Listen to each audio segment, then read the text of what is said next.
ماں کے پیٹ کا جہان، انسان اپنا پہلا مرحلہ ایک مخصوص مدت تک وہاں گزارتا ہے، اور اس کے اندر انسان کی تخلیق میں جتنا وقت لگتا ہے، جو اسباب خرچ ہوتے ہیں، اس میں ماں کی تکلیف، ماں کا کردار، اسے اللہ تعالی نے استعمال فرمایا ہے۔ اور اسی لیے قرآن مجید میں یہ بیان فرمایا، حملتہ امہ کرہن ووضعتہ کرہن، کہ یہ اتنا تکلیف دہ عمل ہوتا ہے کہ انتہائی تکلیف میں ماں اپنے بچے کی افزائش کر رہی ہوتی ہے، اور جب وضع حمل ہوتا ہے تو وہ بھی بڑا تکلیف دہ عمل، اور پھر بچہ جب دنیا میں آتا ہے تو یہاں سے انسان کی زندگی کا دوسرا مرحلہ شروع ہوتا ہے، اور اس میں بھی سب سے پہلی بچے کی تربیت کی ذمہ داری وہ بھی ماں کے سر ہوتی ہے۔ ایک حدیث یاد آ گئی ماں کی عظمت اور شان میں، آقا کریم صلی اللہ علیہ وسلم سے پوچھا گیا، ایک صحابی نے آ کر عرض کی کہ یا رسول اللہ، بلند آواز سے صلی اللہ علیہ وسلم، مجھ پر سب سے زیادہ حق کس کا ہے؟ یعنی کس کے حق کے نیچے میں زیادہ دبا ہوا ہوں؟ آقا کریم علیہ الصلاۃ والسلام نے فرمایا کہ تیری ماں کا اس کائنات میں سب سے زیادہ حق تیرے اوپر ہے۔ ثم ایّن، دوبارہ سوال کیا، اس کے بعد کس کا ہے؟ آقا کریم علیہ الصلاۃ والسلام نے پھر ارشاد فرمایا، تیری ماں کا۔ صحابی نے پھر تیسرا سوال کیا کہ ثم ایّن، پھر کس کا حق میرے اوپر زیادہ ہے؟ کس کی ذمہ داری مجھ پہ زیادہ ہے؟ کس کے حقوق کا خیال کرنا مجھ پہ لازم ہے؟ آقا کریم علیہ الصلاۃ والسلام نے فرمایا کہ تیری ماں کا۔ چوتھی بار صحابی نے پوچھا کہ ثم ایّن۔ دیکھیے یہ ہمارے لیے ایک تعلیم چل رہی ہے کہ آقا کریم علیہ الصلاۃ والسلام کی زبان سے نکلا ہوا ہر لفظ وہ اللہ تعالی کی وحی ہوتا ہے، چاہے نیند میں ہو چاہے عالم بیداری میں ہو۔ آقا کریم علیہ الصلاۃ والسلام، ان کے بارے میں اللہ کا قرآن کہتا ہے سورۃ النجم، وما ينطق عن الهوى ان هو الا وحی یوحى، کہ آپ کوئی بھی بات کرتے ہیں وہ اللہ کی وحی ہوتی ہے۔ چوتھی مرتبہ جب اس نے یہ سوال کیا تو آپ علیہ الصلاۃ والسلام نے فرمایا کہ ابوک، تیرے باپ کا۔ تین حق کس کے گنوائے؟ پہلا، دوسرا، تیسرا حق کس کا گنوایا؟ ماں کا۔ چوتھا حق کس کا گنوایا؟ باپ کا۔ اللہ تعالی تمام علماء کی قبروں پہ اپنی خصوصی رحمتیں نازل فرمائے۔ انہوں نے اس نکتے کو حل کیا کہ آقا علیہ الصلاۃ والسلام نے والدہ کے بارے میں تین حق کیوں بتائے۔ اس کی وجہ یہ ہے کہ والدہ تین مراحل میں بچے کی تکالیف کو برداشت کرتی ہے۔ جب بچہ اس کے پیٹ میں رہتا ہے، اس کی افزائش ہوتی ہے، تکلیف حملت امہ، ماں کو برداشت ہو رہی ہے۔ جب وضع حمل ہوتا ہے، بچہ دنیا میں آتا ہے، تکلیف ماں کو ہوتی ہے۔ جب بچے کی ابتدائی تربیت، جو سب سے مشکل ترین کام ہے کہ اس بچے کو اپنے اوپر کوئی قدرت نہیں ہوتی، اس کا اٹھنا بیٹھنا، سونا جاگنا، کھانا پینا اور اس کی صفائی ستھرائی، ہر کام کی ذمہ داری، نگرانی، تربیت، بولنے کا طریقہ، چلنے کا انداز، یہ کون کرتا ہے؟ یہ ماں کرتی ہے۔ تو تین مراحل میں ماں کی اکیلی ذمہ داری ہے۔ اللہ کے نبی علیہ الصلاۃ والسلام نے بھی پہلے تینوں حق ماں کو عطا فرمائے۔ اب جب بچہ بڑا ہو گیا، اب والد نے اس کی انگلی پکڑ لی، اس نے والد کا ہاتھ پکڑ لیا، اب کیا ہوا؟ اب اس کی تربیت کا اگلا نظام وہ والد کے ذمے آ جاتا ہے. تو آپ علیہ الصلوۃ والسلام نے فرمایا کہ چوتھا حق اس کے باپ کا ہے. لہذا اگر ہم زندگی کے کسی بھی شعبے کے اندر جا کر کیا سے کچھ نہ بن جائے، اپنے ابتدائی مراحل کو کبھی بھولنا نہیں چاہیے.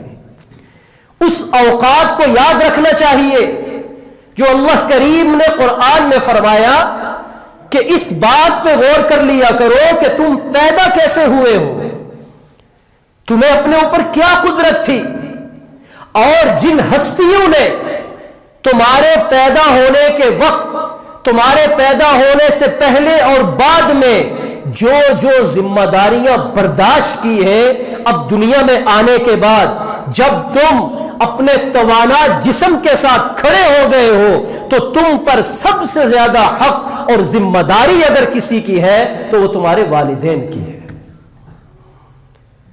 لہذا ہمیں یہ اوقات بھولنی نہیں چاہیے کہ جب ہم اپنے پاؤں پہ کھڑے ہو جائیں، ہم توانا بن جائیں، ہم اچھے سیٹل ہو جائیں، ہماری اچھی شادی ہو جائے، تو اس کے بعد ہم اپنے بوڑھے والدین کو ایک کمرے تنہائی میں بند کر دیں کہ اب آپ کی کوئی ذمہ داری نہیں ہے، اور ہم اپنی گھر والی کے ساتھ، اپنے معاملات کے ساتھ ایسے الجھ جائیں کہ والدین کے حقوق ادا کرنے کی فکر وہ ہم میں ختم ہو جائے.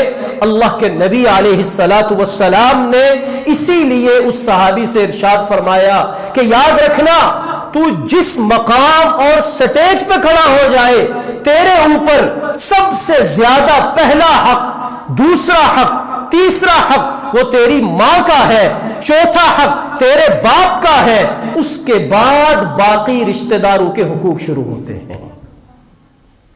اور اس بات کی اہمیت کو اللہ کے قرآن نے پتہ کیسے بیان کیا؟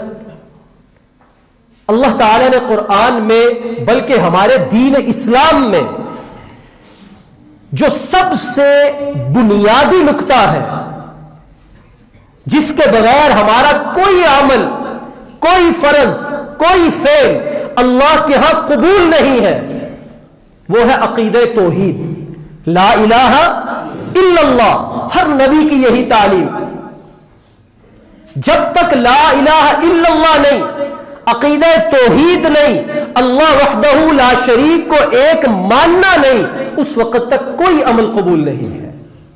وگرنہ تو بہت سارے کافر ایسے ہیں جو ہم سے زیادہ سوشل ویلفیئر کے کام کر رہے ہیں، ہم سے زیادہ ہمدردی ان کے اندر ہے، لیکن نبی کریم علیہ الصلوۃ والسلام نے فرمایا کہ کسی بھی عمل کی قبولیت وہ ایمان کے ساتھ ہے.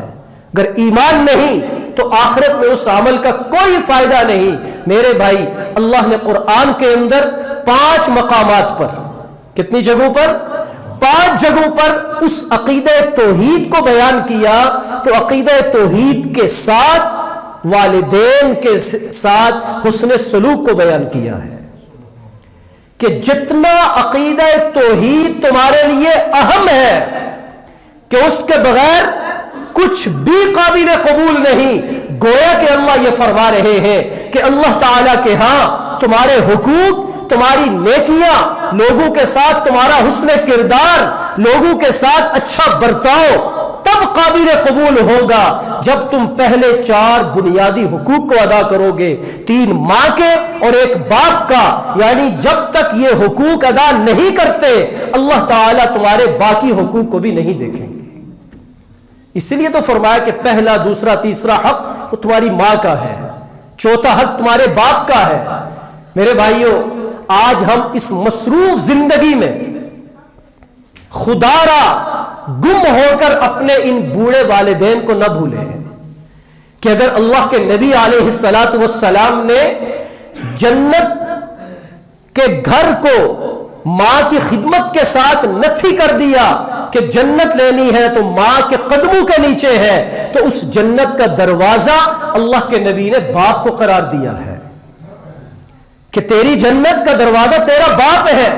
کیا مطلب اس بات کا؟ کہ اگر والد اور والدہ تمہارے ساتھ راضی ہے تو وہ جنت جس کے لیے تم سب نیک اعمال کر رہے ہو وہ تمہیں ملے گی اگر یہ دو ہستیاں تم سے ناراض ہیں۔ یاد رکھیں اگر دین اور ایمان کا معاملہ ہے تو پھر الگ بات ہے، پھر وہ راضی ہو یا نہ ہو، کیونکہ یہ اللہ تعالیٰ کی ذات سب سے مقدم ہے۔ لیکن میں دنیاوی اعتبار سے بات کر رہا ہوں کہ اگر آپ کے والدین کسی بھی دنیاوی معاملے کے اندر آپ سے راضی نہیں ہیں تو اللہ کے نبی علیہ الصلاۃ والسلام نے فرمایا جنت کا دروازہ بھی نہیں کھلے گا اور جنت کا مکان بھی نہیں ملے گا۔ خسر الدنیا والآخرہ، اور دنیا کے اندر وہ انسان جب تک ذلت نہیں دیکھے گا اس کو موت نہیں آئے گی۔ اسی لیے تو ایک صحابی نے آ کر عرض کی کہ یا رسول اللہ صلی اللہ علیہ وسلم، ایک شخص ہے نزع کا عالم ہے اور کلمہ زبان پہ نہیں آ رہا، بہت تکلیف میں ہے، آپ تشریف لے آئے۔ رحمت للعالمین صلی اللہ علیہ وسلم تشریف لے گئے، جاتے ہی اس کی حیت کیفیت کو دیکھا، چونکہ آپ پر تو وحی اترتی تھی، آپ نے کہا والدہ کو بلاؤ، اے اماں بتائے کیا آپ اس سے راضی ہیں یا ناراض ہیں؟ وہ کہنے لگی کہ میں اس سے راضی نہیں ہوں، اس کے دنیا کے اندر میرے ساتھ جو معاملات تھے وہ ٹھیک نہیں۔ آقا علیہ الصلاۃ والسلام نے ان سے فرمایا کہ راضی ہو جاؤ، لیکن دل زیادہ ان کا اداس تھا، انہوں نے حامی نہیں بھری۔ آپ نے فرمایا لکڑیاں جمع کرو، لکڑیاں جمع کر کے آگ لگاؤ، ہم اس کو زندہ آگ میں جلائیں گے۔ یہ کون فرما رہے ہیں؟ وما ارسلناک الا رحمتا للعالمین، کیونکہ یہ گناہ اتنا بڑا ہے۔ جب ماں کی ممتا نے یہ بات سنی تو برداشت نہیں ہوئی، کیا آپ میرے بیٹے کو زندہ جلائیں گے؟ آپ نے فرمایا کہ ہاں، اگر تم معاف نہیں کرتی، یہ مر گیا ایسی حالت کے اندر، تو یہ اس سے بھی خوفناک آگ کے اندر جلے گا، تو بہتر ہے کہ ہم ابھی جلا دیں۔ تو اس ماں کی ممتا کی محبت، اس نے کہا کہ یا رسول اللہ صلی اللہ علیہ وسلم، میں یہ برداشت نہیں کر سکتی، میں نے اس کو معاف کیا، اس کی زبان سے معاف کیا کہ الفاظ نکلے، اس شخص کی زبان پر لا الہ الا اللہ محمد الرسول اللہ جاری ہو گیا اور کلمہ پڑھ کے وہ مر گیا۔ تو دنیا میں بھی اگر کامیابی چاہیے تو انہی ہستیوں کے قدموں کے اندر ہے، مبادا کہ وہ ہم سے جدا ہو جائے، پھر انسان تلیاں ہاتھ ملتا رہ جاتا ہے، لیکن یہ خزانہ پھر اسے نصیب نہیں ہوتا۔